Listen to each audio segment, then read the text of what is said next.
I mean, the Truman Show was another moment where, you know, I had to kind of deal with, well, you're not allowed to do that. You know, you've presented yourself one way, and you know, it's a tough thing to convince people that there's something more, or that they might want to see something different. But I've always believed, all the way along, I've believed that it was about a spark. Right. It was about who you are as a person. It's about your soul. Yeah. It's about not necessarily. I mean, you do what you do so well, but there is something about you that is attractive to people in a way that they want to sit and watch you for an hour and listen to you and listen to your insights. But it's about you and who you are. What is it worth? What is it worth? And that's what I've come to so many times in my career and my life, is that I've said the safe road is going to pay off. There are many payoffs to it, but I can't be there and have my soul be on a completely different track. I just, it's always worth losing to me. It is. It's always worth risking. And if this other side of me is not a popular one in the scheme of things, as far as movie tickets go, then you know what? I'll find a way to sneak it in there. I'll make a plan. I will show myself. You know, I will find a way, and even if I'm not as popular, I will live in that area. I will expand myself. I mean, I started out with many desires as far as this business goes, and I've so surpassed all of them that it's not as meaningful to me anymore. I really love the work itself. I've examined myself on several occasions. Why am I really doing this? Am I doing this because I want to be famous? And I think there was an element to that when I started out. Sure. I wanted to be a rainmaker. Yeah. We should talk about that a little further. Well, what does that mean? That means I think I wasn't necessarily seen as much or as intently as I wanted to be when I was a kid. I had a job, at least in my own mind, and that was to make my mother feel better. She was kind of very ill in many ways, and so it was to make her feel better. And I think ultimately, I imitated my father. He was a very funny guy, but also I felt some need, and maybe I don't know whether they created it or I created it, but I felt a need to make them feel that their life was worthwhile, that they did something special just by the very fact that they brought me into the world. Yeah. So from a very young age, I wanted to convince them that I was a miracle. And then I wanted to convince the world that I was a miracle. And now I want to convince the world that I'm just like them. So you went from convincing first you're a miracle and then that you are just like them. Yes. And how does that play out today in terms of convincing the world you are just like them, that you are? Well, what I'm finding is an interesting thing, because I have a lot of people asking me, well, are you afraid that people won't accept you? And I know that in my life, and at least in my, you know, the circle of people I know and know my friends that know my work, it seems like, and even people I talk to, like you, it seems like people are almost waiting for it, that they've suspected that there's another level to me, and they're kind of intrigued and interested in what that might be. It's that, and it's an addiction. Honestly, I mean, I'd love an addiction to just knowing yourself. Yeah, an addiction to trying to figure out, and maybe this is an impossible task, but you know, everybody's looking for bliss, you know, in some way or another. And I think I've come to the realization lately that that bliss comes in waves, and everybody gets a certain amount of it. Yeah. But in between, it's just hard work being in this body. You know? And that it is the unwise person to expect bliss will be there all the time. Absolutely, you know? Absolutely. But you look for it. You look for it, and you wonder why you're off the beam all the time, or whatever. So I'm constantly examining myself. I probably do it too much. I've always overthought everything. I mean, you're reading Emerson, and you read. Right. Which is like the big thing for me, you know, in life right now is the excerpt from Compensation, the essay he did on compensation, where it talks about that man would see the mermaid's head but not the dragon's tail. Yeah. And this is something that happens over and over and over in my life, in relationships, in choices that I make professionally. You know, a lot of times you just don't want to believe in the bad. But the bad is there. You know, the negativity is there, or the obvious drawback to the situation is there, but you just go, I want. Yeah. And that comes down to thy will be done and everything biblical. It's, you know, it's, so I'm always struggling with these concepts. My desire is my only problem in this world. Your desire. Yes. To do, your appetite. My appetite, yeah, absolutely, yeah. To prove everything and to be everything. But you... It's our intention. Our intention is everything. Nothing happens on this planet without it. Not one single thing has ever been accomplished without intention. So I started thinking about my life, and I started thinking about this conference and what we're about, and I looked back and I thought, well, I was two people my whole life. I was in the living room entertaining people, being a monkey, you know, doing my thing for the company and trying to relieve my mother, who was suffering. She had rheumatoid arthritis and phlebitis and everything under the sun that was nagging at her, and she was depressed. And I wanted her to be free. And I wanted her to realize that her life was worth something because she gave birth to someone who was worth something.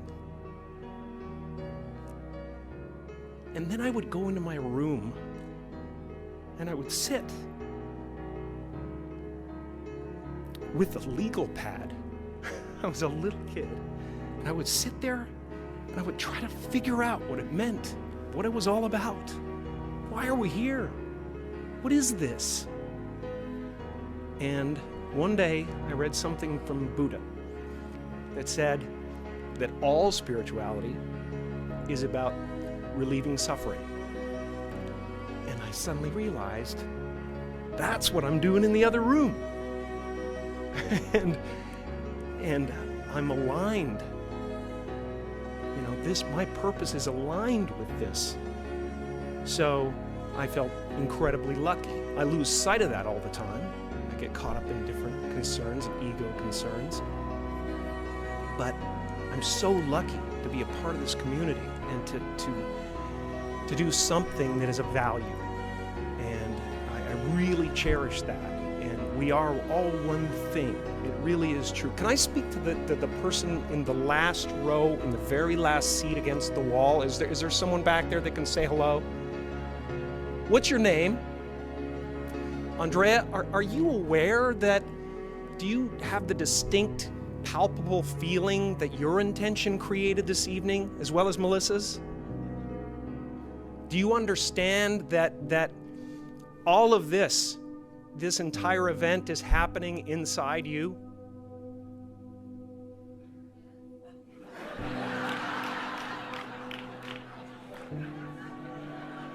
We'll just try to feel it for a second, because it's a trip, man. Some people go to the Super Bowl. I am the Super Bowl, man. I swear. My friends are all going, did you see that play? That was great. I'm like, yeah, but the energy coming out of me right now, man, is unbelievable. I'm just sitting there. I'm the stadium. I'm the vendors outside. I'm the crack dealer on the corner. I'm everything, man. There's no end to it, and it's so much fun. It's so much fun. So I hope you can feel that, and I hope you understand that you are one of the creators of this evening, that your intentions and your desires created this evening as well. And then I hope you are able to ask yourself, why did I get such a crappy seat? And be okay with it. I mean, you're in the last row, in the last seat. And yet you created this.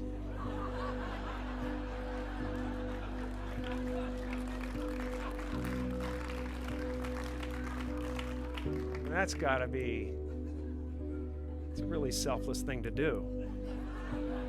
So understand, based on some things that I read about you, you know, that in the end, it's really a lot about self-respect.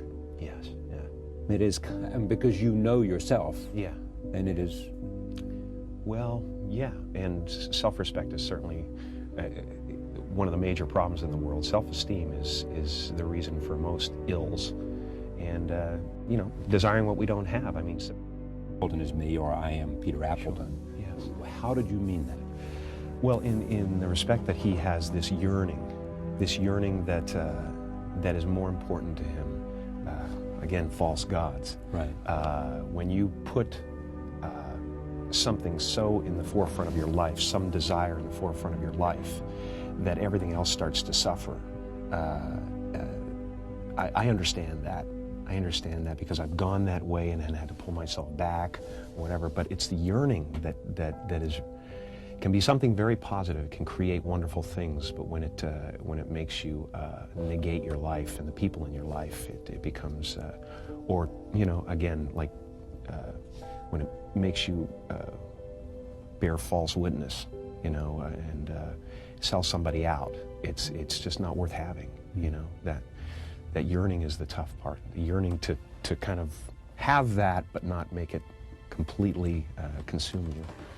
And that would be the selling out of his friends. Selling out of his friends, who were not guilty of anything and He's who he living didn't in even know. He's living in a place of fear of loss. Right. And that's always a dangerous character. The guy who's afraid of loss is a dangerous guy, because he's the guy in Hollywood that stabs you in the back, or turns on somebody or whatever. Trying to protect If this you know dream. if you know a man's fear, then you can conquer him, some say. Truly, I mean, that's what the Blacklist era was about. Somebody, McCarthy, sat back and said, "My gosh, what a wonderful fear to take advantage of, and to bring myself to power through it." You know what? I believe in the universe. I believe in the Horn of Plenty. I believe in the cornucopia. So I'm not afraid of Tom Cruise and what his movies do, and I can enjoy it, and I can enjoy Russell Crowe, and because there is so much in the universe, we all, can feed from it, and we all, there's enough for everybody. Is that where you are in your head at this Yes, Christmas absolutely. season? They've got Russell Crowe as a movie out, Tom Yes. Cruise has a movie out. You're Yes. saying there's enough. I'm perfectly happy with what Absolutely. Jim has I've earned. been given so much. I mean, I would be a green boar at the trough of life, if I question If you it. wanted it all. Oh my gosh! I mean, I sit down with friends of mine who are in the acting profession, and they say, these are really good actors, and they say, man, no one's really getting the chance to do what you're getting to do. Yeah. I mean, it's quite an arc that's Sure it going is. on here. To have your chance at bat time and time again. I feel so lucky to have that. But you had to bring something, otherwise they would not continue to give you the chance, and you obviously recognize that. You have to allow yourself to be seen. That's Yeah. the risk. The risk is, especially for somebody who's comedic, who has that weapon at his disposal. Just to go off into a rift. Yeah. To risk being seen is the toughest thing in the world. We're all very shy people, people who do comedy. We're shy, and the emotion is right there on the surface. If you pricked me with a pin, I would fly around the room, So that's the risk, is that you are showing them yourself, your true, authentic self, and the chances of being rejected are much more important, much more terrifying. My father could have been a great comedian, but he didn't believe that was possible for him. And so he made a conservative choice. Instead, he got a safe job as an accountant. And when I was 12 years old, he was let go from that safe job. And our family had to do whatever we could to survive. I learned many great lessons from my father, not the least of which was that you can fail at what you don't want. So you might as well take a chance